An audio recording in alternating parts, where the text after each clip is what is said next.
Shalom, jemaat yang dikasihi oleh Tuhan, jemaat Gereja Sungai Yordan.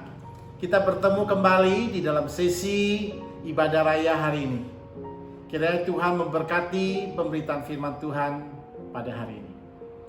Seperti yang Bapak Ibu telah bacakan, kisah Tuhan Yesus bertemu dengan para muridnya di tepi danau Tiberias. Kita melihat bahwa pada suasana waktu itu, Petrus bersama dengan Thomas yang disebut Didimus, Nathanael dari Kanaan, dan anak-anak Zebedius dan dua orang murid yang lain. Mereka kembali menangkap ikan seperti peristiwa di dalam Lukas 5. Nah, waktu mereka menangkap ikan, sepanjang malam mereka menangkap ikan. Tapi mereka tidak mendapatkan apa-apa. Di sini dicatat bahwa ketika sudah siang. Nah, seperti kita ketahui kalau siang harapan untuk mendapat ikan sudah pupus. Tapi di tengah-tengah kegagalan mereka, ada suara berkata kepada mereka, "Tebarkan jalamu di sebelah kanan." Lalu mereka menebarkan jalannya. Dan mereka mendapati bahwa jala yang mereka tebarkan itu begitu berat, dan ternyata jala itu penuh dengan ikan. Bahkan di sini dicatat ada 153 ekor ikan yang besar-besar yang mereka tangkap. Mereka jadi heran. Akhirnya salah satu orang murid memberitahukan, "Itu Tuhan." Petrus, seorang yang spontanitas, langsung mau terjun ke dalam danau itu dan mendapati Tuhan di tepi danau. Mungkin kita di sini melihat bahwa ini adalah penampakan Tuhan Yesus yang kesekian kali kepada para murid sebagai bukti bahwa Dia telah hidup. Penampakan Tuhan Yesus di tepi danau Tiberias. Tuhan Yesus memberi kepastian bahwa Dia telah bangkit. Tuhan Yesus memberi kepastian tentang kebangkitannya.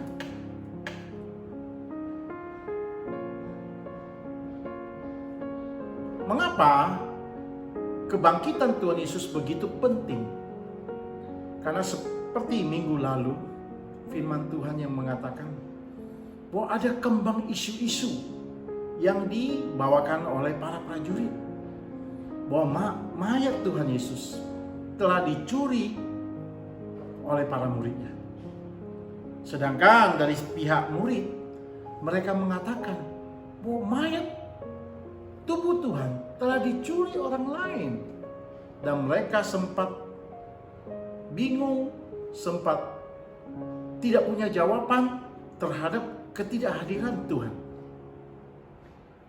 Sehingga terjadi perbincangan seperti yang di dua orang murid yang di Jalan Maus itu. Sehingga isu-isu stigma tentang Tuhan Yesus mayatnya dicuri setelah menjadi satu stigma atau setelah menjadi satu isu. Tentu ini akan sangat membahayakan iman para murid. Ini tentu akan sangat berbahaya terhadap kondisi para murid yang mempercayakan Tuhan Yesus sebagai Tuhan dan Juru Selamat mereka. Dan lebih dari itu, kehidupan mereka pasca kematian Tuhan Yesus membuat mereka sangat sedih dan putus harapan. Sama seperti kita menonton sebuah film, apakah itu film Rambo ataupun Mission Impossible, jika tokoh utamanya biarpun hebat, Rambo itu ya bawa senjata begitu luar biasa, tapi kalau seandainya si Rambo itu di akhir cerita dia terbunuh, tertembak dan mati, maka ini kisah rainbow itu bukan menjadi suatu kisah yang luar biasa. Atau sebaliknya, seperti Mission Impossible. Jika tokohnya akhirnya mati, maka ini sebuah film yang sebenarnya tidak layak untuk ditayangkan. Mungkin penonton juga akan sedih, penonton juga akan kecewa mengapa mereka menonton film ini.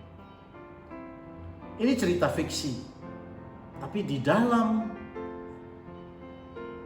peristiwa tentang kematian Tuhan Yesus tentu juga mengguncang iman para murid Tuhan. Apalagi seandainya betul jasad Tuhan Yesus atau mayat Tuhan Yesus itu dicuri, dengan kata lain tidak pernah dibangkitkan. Sehingga Rasul Paulus di dalam 1 Korintus 15 ayat 14 sampai 19 di sana dikatakan, jika betul Kristus tidak dibangkitkan, maka sia-sialah pelayanan kita. Sia-sialah pemberitaan firman Tuhan. Sia-sialah iman kita pada Kristus. Sia-sialah pengharapan kita kepada Kristus. Sia-sialah penderitaan kita pada Kristus. Tapi puji Tuhan, justru di sana dikatakan di dalam ayat 20, yang benar adalah Kristus telah bangkit. Peristiwa di tepi Danau Tiberias memberi satu kepastian kepada murid dan kepada kita orang percaya bahwa Yesus telah bangkit. Sehingga apa yang menjadi keraguan para murid, kekecewaan para murid itu terobati. Mereka kembali percaya kepada Tuhan. Mereka kembali semangat memberitakan tentang Injil Kristus. Sehingga apa yang dikatakan di dalam 1 Korintus menjadi kebalikannya. Sehingga kita, kalau Tuhan Yesus bangkit, artinya pelayanan kita, iman kita, pengharapan kita, dan penderitaan kita kepada Kristus menjadi sesuatu yang penting, berguna, dan bernilai kekal. Sehingga tepatlah apa yang dikatakan dalam Kolose 3 ayat 1 dan 4. Jika Kristus bangkit, marilah kita mengerjakan atau berpikir tentang hal-hal yang di atas, yang di surga. Bukan hanya hal-hal yang duniawi saja. So, jemaat yang dikasih Tuhan, kita tahu Tuhan Yesus telah bangkit, memberi arti dan makna bagi kita. Sampai hari ini kita melayani Tuhan. Sampai hari ini kita mungkin menderita bagi Tuhan. Dan apa yang kita harapkan kepada Tuhan tidaklah sia-sia. Justru memberi manfaat bagi kita, bahkan manfaat yang kekal dan selama-lamanya. Itu yang pertama, arti penampakan kehadiran Tuhan di Danau Tiberias. Yang kedua, kita lihat di sini arti atau makna penampakan Tuhan Yesus di Danau Tiberias adalah untuk mengingatkan kembali atau memulihkan kembali panggilan pelayanan para murid, khususnya Petrus. Kejadian apa yang terjadi di Danau Tiberias di dalam Yohanes 21 sama persis dengan kejadian Lukas 5, di mana pada waktu itu pertama sekali Tuhan Yesus memanggil para murid, yaitu Petrus dan teman-teman. Peristiwanya juga sama. Mereka pada waktu itu tidak mendapatkan ikan apa-apa sepanjang malam. Dan setelah hari sudah siang, Mereka udah siap-siap mau kembali. Dan mereka membersihkan jala, tapi Tuhan bilang bertolak kembali ke danau dan tebarkan jala. Mereka pun nurut dan mereka mendapat tangkapan yang besar di dalam jala mereka. Saudara-saudara yang dikasihi Tuhan, kejadian seperti ini sangat penting. Tuhan Yesus mengambil momentum yang begitu penting. Mereka dibawa seolah-olah bernostalgia kembali. Diingat kembali bahwa cinta yang mula-mula, cinta Tuhan kepada mereka yang mula-mula, dan cinta mereka kepada Tuhan yang mula-mula. Tentu kalau orang mengingat akan kasih mula-mula, ini akan merestorasi atau memulihkan relasi mereka, hubungan mereka. Yang mungkin para murid merasa tertekan, malu akibat meninggalkan Tuhan, akibat pengkhianatan mereka ketika Tuhan Yesus malam sebelum dia ditangkap. Sehingga peristiwa di Danau Tiberias memulihkan kembali hubungan para muridnya. Para murid walaupun dengan rasa takut, peristiwa di Tiberias memberi satu makna yang mendalam bagi para murid, bahwa Tuhan kembali mencari mereka.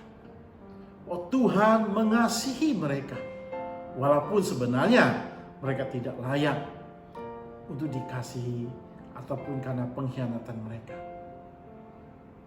Tapi inilah Tuhan yang penuh dengan kasih. Bukankah kita juga seperti itu? Sering kita meninggalkan Tuhan, meninggalkan pelayanan. Tapi Tuhan dengan berbagai cara memanggil kita kembali untuk melayani Dia kembali. Melalui peristiwa di Tiberias, Tuhan memulihkan kembali relasinya dengan para murid. Mengingatkan mereka tentang pelayanan. Itu yang bagian A. Bagian B, yang paling penting, Tuhan di dalam peristiwa di Danau Tiberias, kita melihat ayat mulai yang 15 sampai ke 19 adalah pemulihan Petrus. Mengapa Petrus menjadi tokoh sentral di dalam periskop ini? Karena memang mau tidak mau kita harus akui Petrus adalah sebagai pemimpin di antara teman-teman mereka. Dan kedua, Petrus, apa yang dilakukan, apa yang terjadi dalam Petrus dalam peristiwa penyangkalan Petrus kepada gurunya, kepada Kristus, semacam 3 kali itu menjadi satu pukulan yang dahsyat sekali. Tuhan Yesus mengambil momentum itu untuk memulihkan hati para muridnya, khususnya Petrus. Sehingga dalam perikop ini dikatakan bahwa Petrus ditanya oleh Tuhan, "Petrus, apakah engkau mengasihi aku?" Banyak penafsir menghubungkan pertanyaan Tuhan Yesus itu dengan peristiwa penyangkalan Petrus sebanyak 3 kali di dalam Matius 26 ini. Tapi menurut saya, tafsiran seperti itu sangatlah spekulatif. Lebih baik kita artikan sebagai sesuatu yang amat penting dari pengulangan kata itu. Artinya, dalam melayani Tuhan, dasar melayani Tuhan adalah mengasihi Tuhan. Tidak dipengaruhi oleh faktor lain. Kalau kita mau melayani Tuhan, sungguh-sungguh kita dipertanyakan, apakah dasar pelayanan itu kita karena kita mengasihi Tuhan, atau ada motivasi lain? Saya yakin inilah menjadi faktor yang paling penting sehingga ini diulang-ulang kembali oleh Tuhan Yesus. Petrus, apakah engkau mengasihi aku lebih daripada yang lainnya? Apakah Petrus lebih mengasihi Yesus daripada pekerjaan memancing, menangkap ikan, atau karena teman-teman, atau karena perahu? Mungkin ini menjadi pertanyaan bagi kita. Apakah pelayanan selama ini kepada Tuhan lebih penting dan menjadi utama dibandingkan mobil kita, dibandingkan dengan hiburan hobi kita, dan dibandingkan dengan yang lain-lain?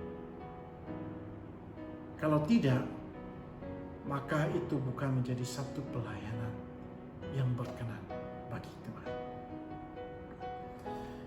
Di samping itu kita bisa melihat juga mengenai penggunaan kata agapao yang ditanyakan kepada Kristus, ditanyakan oleh Kristus kepada Petrus sebanyak 2 kali.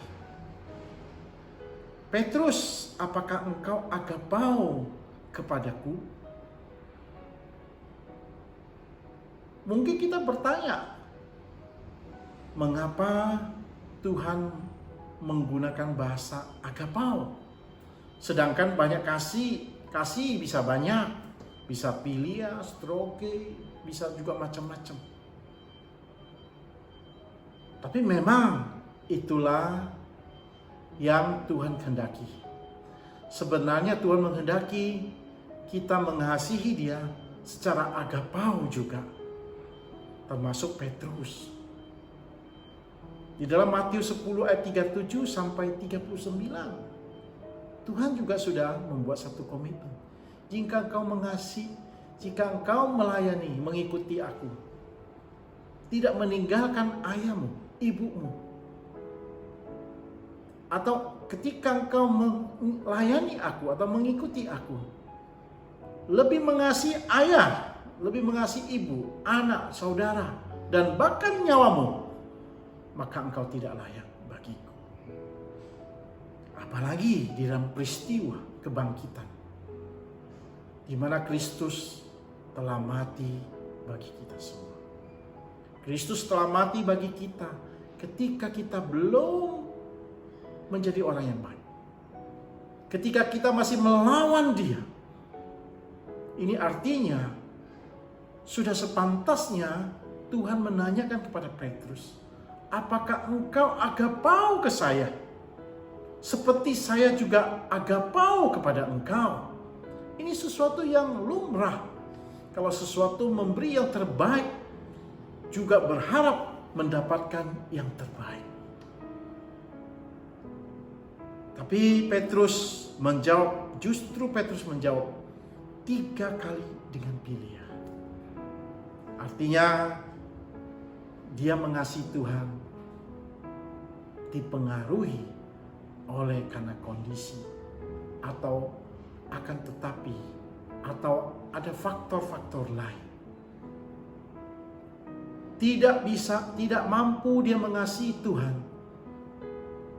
secara sempurna seperti yang Tuhan mengasihi dia. Saya melihat ini bukanlah sesuatu yang jelek. Justru apa yang dikatakan oleh Petrus di dalam Yohanes 21 menunjukkan satu kejujurannya, menunjukkan satu sikap dia menyadari dirinya sendiri. Dia menjadi sadar akan kelemahannya di dalam mengasihi Tuhan. Tidak seperti yang terjadi di dalam Matius 26, di mana dikatakan, Tuhan, aku mengasihi engkau lebih daripada yang lain. Bahkan aku akan mati bagi Tuhan. Tapi melalui peristiwa penyangkalan dia kepada Tuhan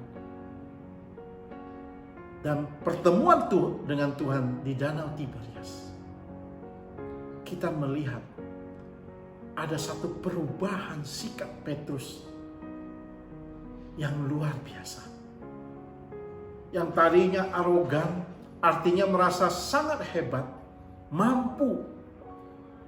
Dan dia sadar bahwa ternyata apa yang dikatakan Tuhan, sebelum ayam berkokok engkau telah menyangkal aku 3 kali. Ini tentu suatu kesadaran yang luar biasa oleh Petrus. Saya kira ini juga menjadi suatu yang baik bagi kita sebagai pelayan-pelayan Tuhan. Kita juga bukankah seperti Petrus? Kita juga sering gagal. Sering mengasihi diri lebih daripada mengasihi Tuhan. Kita lebih mencintai hobi kita. Kita lebih mencintai mobil kita. Kita lebih mencintai kesenangan-kesenangan kita daripada Tuhan. Bahkan mungkin kita lebih mencintai keluarga kita. Tapi puji Tuhan, walaupun Petrus hanya bisa pilih, pertanyaan selanjutnya Tuhan mengatakan, Petrus, apakah engkau pilih kepada aku? Gembalakanlah domba-dombaku. Artinya Tuhan menerima apa yang dimiliki oleh Petrus. Petrus tidak mampu memberi agapau kepada Tuhan. Petrus hanya bisa mampu memberikan Pilia kepada Tuhan.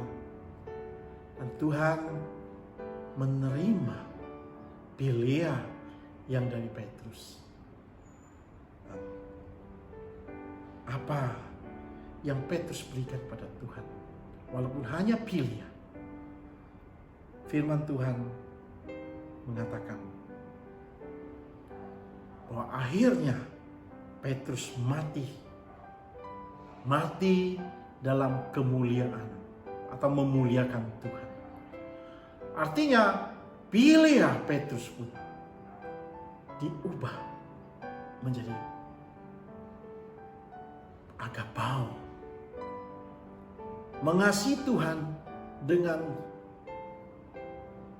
tetapi mengasihi Tuhan karena kondisi Tuhan ubah menjadi mengasihi Dia tanpa syarat. Bapak Ibu yang saya kasihi, Tuhan kita tuh yang mengasihi kita. Tuhan yang telah bangkit bagi kita. Dia menyadari siapa diri kita. Mungkin kita pernah gagal. Mungkin kita pernah jatuh dalam dosa. Dalam melayani Tuhan. Kita pernah meninggalkan Tuhan. Kita pernah tidak semangat lagi melayani Tuhan. Tapi Tuhan telah bangkit. Dan apa yang kita miliki di dalam Tuhan, Tuhan yang ubah menjadi suatu yang baik, yang memuliakan Tuhan. Jangan berkata, mungkin saya sudah pernah gagal melayani Tuhan. Saya tidak mau melayani Tuhan lagi. Tapi melalui kebangkitan, kita percaya Tuhan mampu mengubah hidup kita. Kita bisa kembali diberi kesempatan oleh Tuhan untuk melayani kembali. Seperti yang Dia lakukan untuk Petrus. Pertanyaannya, apakah kita bersedia untuk melayani Tuhan? Apakah kita bersedia memberi waktu untuk dipersembahkan kepada Tuhan? Apakah kita bersedia memberikan hidup kita untuk melayani Tuhan? Saya teringat tentang peristiwa 5 roti dan 2 ikan di dalam Matius 14 ayat 13 dan 21. Saya bertanya-tanya, mengapa 4.000 orang dewasa, atau dalam peristiwa 5.000 orang dewasa yang hadir dalam pertemuan dengan Tuhan Yesus, hanya seorang anak kecil yang membawa 5 roti dan 2 ikan. Apakah orang-orang dewasa tidak ada satupun yang membawa bekal untuk dipersembahkan kepada Tuhan? Mengapa hanya seorang anak kecil yang memberi persembahan kepada Tuhan? Di antara sekian banyak orang, tidak ada yang rela, tidak ada yang bersedia untuk memberikan, untuk dipakai oleh Tuhan. Tapi kita puji Tuhan, hanya anak kecil yang dengan polos, yang mendengar lalu dia memberikan kepada Tuhan. Dan kita melihat mujizat terjadi karena 5 roti 2 ikan yang bisa mengenyalkan 4.000 bahkan 5.000 orang. Bapak Ibu, mungkin ini menjadi satu peringatan, satu nasihat bagi kita. Apakah kita punya hati seperti seorang anak kecil yang memberikan apa yang kita miliki, talenta kita, segala yang baik yang kita miliki, tenaga kita, waktu kita, harta kita, sumbang pikiran kita untuk memperluas kerajaan Allah? Atau kita seperti 4.000 atau 5.000 orang dewasa yang mungkin ketika diumumkan siapa yang membawa bekal, oh jangan, nanti gak cukup untuk saya, nanti tidak cukup untuk anak saya. Tapi puji Tuhan, di dalam peristiwa 5 roti 2 ikan, ada seorang anak yang memberi kepada Tuhan, dan itu menjadi mujizat terbesar pada waktu itu. Peristiwa pertemuan di tepi danau Tiberias memberi kita makna bahwa Tuhan telah bangkit. Artinya iman kita, pelayanan kita, penderitaan kita, pengorbanan kita, dan harapan-harapan kita di dalam Kristus tidak ada yang sia-sia. Jangan ragu-ragu kita untuk melayani Tuhan. Kedua,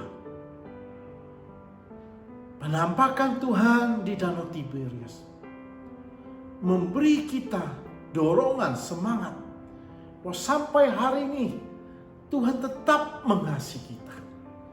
Tuhan tetap mau kita diingatkan kembali kepada kasih mula-mula, di mana ketika kita kembali pertama sekali dipanggil oleh Tuhan menjadi pelayannya, dipanggil Tuhan menjadi anaknya, yang pada waktu itu kita begitu mengasihi Tuhan.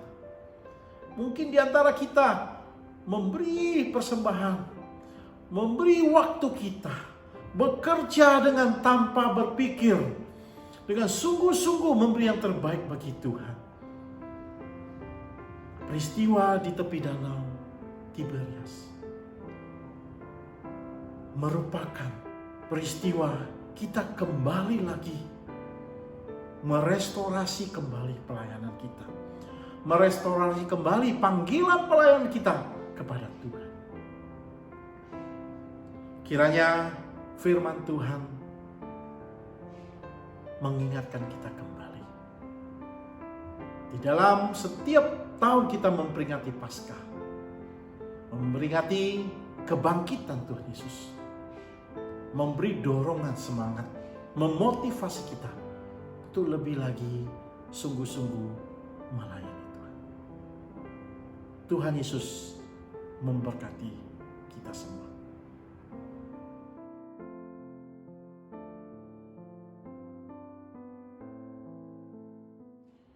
Saat ini kita mempersiapkan hati kita untuk menerima anggur dan roti yang melambangkan darah dan tubuh Kristus yang dikorbankan bagi kita.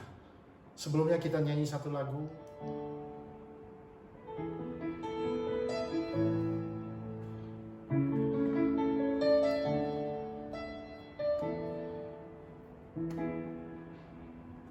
Telah kulihat bukti kasih-Mu, Kau menderita gantikanku.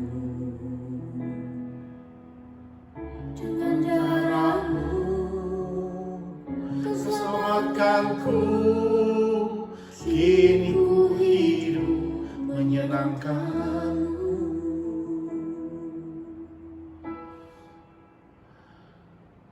Terlalu besar kasih-Mu Bapa, pengorbanan yang Kau berikan bagiku.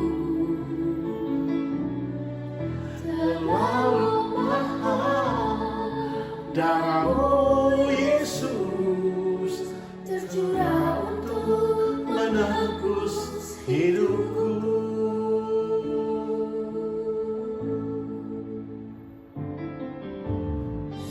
Telah kulihat bukti kasih-Mu, Kau menderita gantikanku. Dengan darah-Mu Kau selamatkanku. Kini ku hidup menyenangkan-Mu. Terlalu besar kasih-Mu Bapa, pengorbanan yang Kau berikan bagiku. Terlalu mahal darah-Mu Yesus, tercurah untuk menebus hidupku. Mari kita angkat roti tinggi-tinggi. Sebab apa yang telah kuteruskan kepadamu telah kuterima dari Tuhan, yaitu bahwa Tuhan Yesus pada malam waktu Ia diserahkan mengambil roti. Dan sesudah itu Ia mengucap syukur atasnya, Ia memecah-mecahkannya dan berkata, inilah tubuhku yang diserahkan bagi kamu. Perbuatlah ini menjadi peringatan akan aku. Roti ini yang melambangkan tubuh Kristus yang dikorbankan untuk kita semua. Mari kita dengan iman menyambutnya. Dalam nama Tuhan Yesus. Kita mengambil cawan tinggi-tinggi.